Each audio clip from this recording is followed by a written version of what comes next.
কম টাকা দিয়ে লাইন দিলেই চলতো না, ভালো মানের অন্য রাউটার এগুলো ব্যবহার করানো লাগে। এখন বর্তমানে সিঙ্গেল ব্যান্ড রাউটার ব্যবহার করাই উচিত না, ঠিক আছে। F3 দিন এখন আর নাই, ডিবিসি হাওয়াই এই অনু এখন আর চলে না, ঠিক আছে। ডিবিসি হাওয়াই অনু হয়েছে অনেক পুরাতন দিনের অনু, ঠিক আছে। এগুলো রেকর্ডেশন বাংলাদেশ আবার নতুন করে কেচিং বিচিং লাগায় বিক্রি করে, তো এটি আবার কিনে আমাদের কিছু অসাধু ব্যবসায়ী গেছে কম টাকা দিয়ে লাইন দেওয়ানোর লেগে। লাইন দিয়ে আসারা তারপর আর কোনো খবর টবর থাকে না, নেটের অবস্থা একদমই বাজে।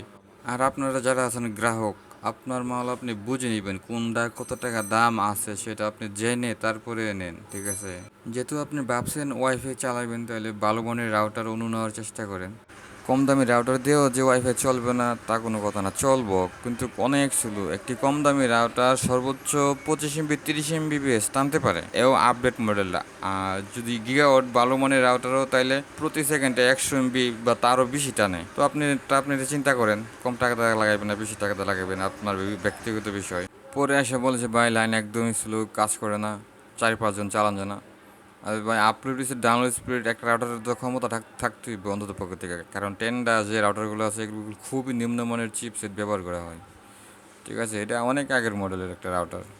তো বর্তমান সময়ে এটি চালানো আর বুকার রাজ্যে বাস করা সমান কথা, কারণ এগুলোর দিন এখন আর নাই। এখন হাই রেজলিউশনের ভিডিও ইউটিউব ফেসবুকে মানুষ আপলোড করে, তো মিনিমাম 1080 রেজলিউশনের ভিডিও